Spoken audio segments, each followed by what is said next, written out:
listening to the Friday Five here on the Agent Survival Guide podcast. I'm your host, Sarah Ruppel, and this is our weekly recap of 5 headlines that you should know about. Today is February 6th. This week, we'll start off our episode at number 5 with a question from our mailbag. Lisa S. sent over an email asking about IntegrityCONNECT. Quote, "Dear podcast friends, I just listened to the episode about IntegrityCONNECT. I am a new Ritter agent, and I'm trying to get used to the platform as well as Integrity. I'm wondering if there's a way to connect my ACA client info to Integrity so I can have all my business together. Otherwise, it feels redundant to have to use a separate CRM." End quote. Thank you so much for sending in that question, Lisa. So here's the short answer. Yes, you can use IntegrityCONNECT for your ACA clients. Couple more details that I'd like to add now that I've had the chance to talk this question over with Karen on our ACA team and Aaron from our sales tech team. For our ACA clients, you can use IntegrityCONNECT, but it'll work a little differently than how you use it for your Medicare clients. To store your ACA client info in IntegrityCONNECT, we recommend adding a custom tag with the label ACA. In IntegrityCONNECT, you can filter by client tags, for example, ACA or Medicare. Adding that tag will help you separate your ACA clients from your Medicare clients. And then to take it a step further, you can use the notes section to keep some of the pertinent information, like household income or other fields that you'd be able to fill in on the Medicare side. So, little bit of customization required there. But when those ACA clients age into Medicare, you will already have their info in the IntegrityCONNECT platform where you can quickly and conveniently enroll them. So hopefully that answers your question, Lisa. Thank you so much for listening, and thanks for reaching out to us. If you have a question you'd like an answer to, you can do exactly what Lisa did. Send us an email at asgpodcast@ritterim.com and ask your question. I will do my best to answer it, while also connecting you to your point person here at Ritter to have a conversation. Think of it as a warm introduction, and I am happy to help get you connected. That email again, asgpodcast@ritterim.com. You will also find it in our episode notes, and all you have to do is tap on our email address and start writing your email. Moving on to number 4, and piggybacking on the question from Lisa that we just answered. Here at Ritter Insurance Marketing, the FMO that powers this podcast, we are huge proponents of education, and we have a lot of resources to offer our agents. Whether you're new to the industry or branching out with a new product for your portfolio, there is a resource that can help you learn more. Couple of examples I'd like to highlight. We host weekly IntegrityCONNECT webinars that cover different parts of the platform and can get you connected with our sales tech team that I mentioned earlier. And then there are also webinars on different products and sales strategies. We have a library of eBooks and guides for agents, diving deep into the products you can add to your portfolio or marketing strategies, like how to use social media as an insurance agent. Maybe you're already marketing your business online, on social media, and via email with your own newsletter. You should check out the content library for compliant insurance content to include in your marketing efforts, as well as engage your clients and further your relationship with them. Links to those resources will be in our episode notes, so be sure to check that out. And please, if you have questions about anything we mention here on the show, send us an email and we will reach out. Next on our list at number 3, an update on one of last week's stories. We did indeed go into the weekend with a very brief government shutdown. On Saturday, the Senate worked to pass a version of the budget that separated Department of Homeland Security funding from the other bills, letting those 5 move forward intact. The Senate also agreed on a 2-week stopgap funding allocation for the Department of Homeland Security that will last until February 13th. The Senate version was sent back to the House for a vote on Tuesday, where it passed and was sent along to President Trump for his signature. Funding for the Department of Health and Human Services is officially secured until September 30th, 2026. Medicare telehealth flexibilities will last until that date, as well as future funding for smart wearables, health screenings, and efforts to increase PBM transparency. And speaking of smart wearables, coming in at number 2, we've got an interesting innovation from the makers of Fitbit, AI to help family caregivers. Luffu, spelled Luffu and pronounced Luffu after the Old English word for love, is an AI agent that aims to combine data from different family members and devices in order to make life easier for those providing care for loved ones. It's a pretty simple concept.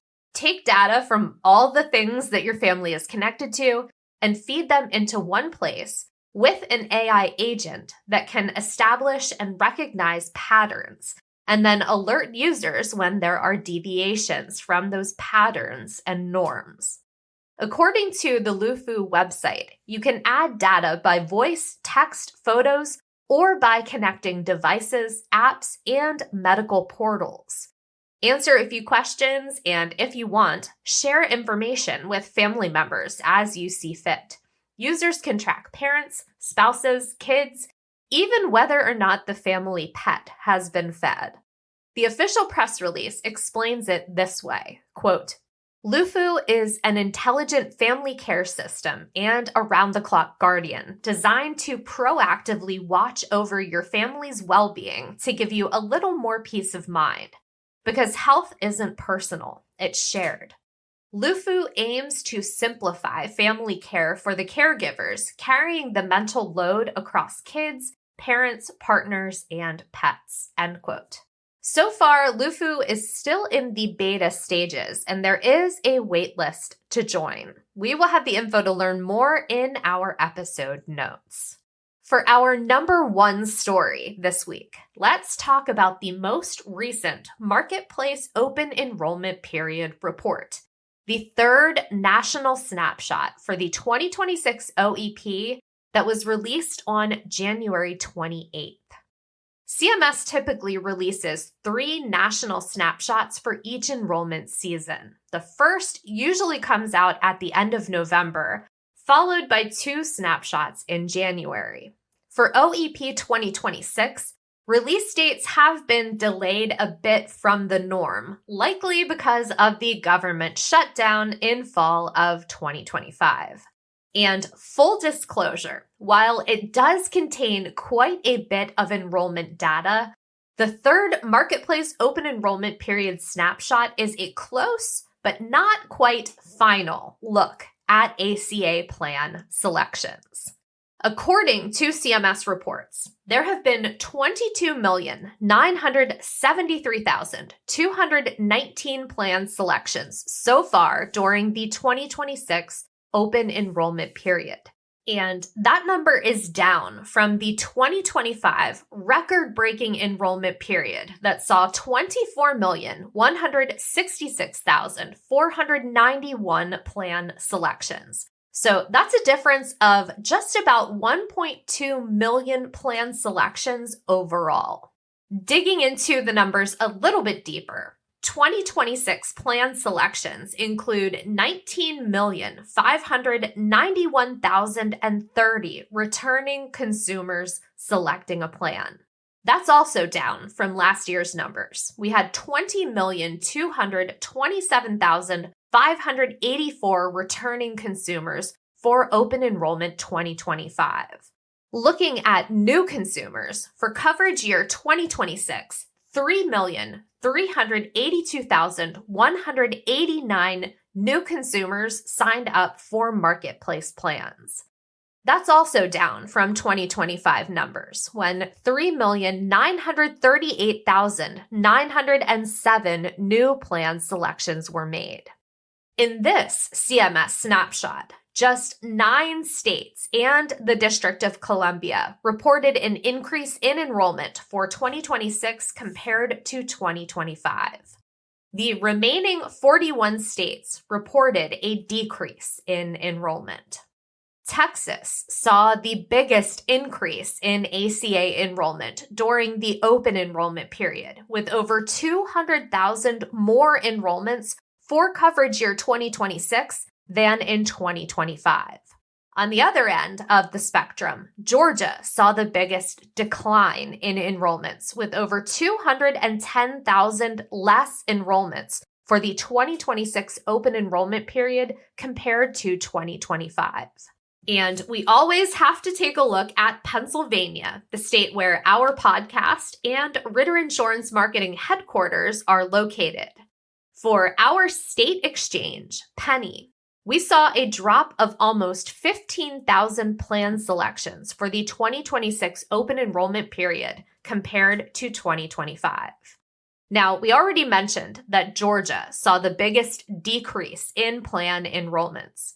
North Carolina, Florida, Ohio, and Tennessee join Georgia as the 5 states with the largest decreases in plan enrollments for 2026 compared to 2025. And then on the other end of the spectrum, we mentioned Texas as the state with the biggest increase. Massachusetts, New Mexico, New Jersey, and California joined Texas to round out the top performing ACA states for plan enrollments in 2026 compared to 2025. If you'd like to see the numbers from the other states we did not mention in this episode, we will be linking to a KFF resource with those numbers in a table. You can download the raw data and compare the differences in those enrollment amounts with a simple equation. Highly recommend checking out the episode notes every week for an even deeper dive into the stories we highlight here on the Friday Five. You will also find the link to reach out to us here on the show and send your questions to our mailbag. That email again is asgpodcast@ritterim.com. And that's all we've got for this week's episode. I hope you have a great weekend. Stay healthy and stay safe out there, and we will see you next week.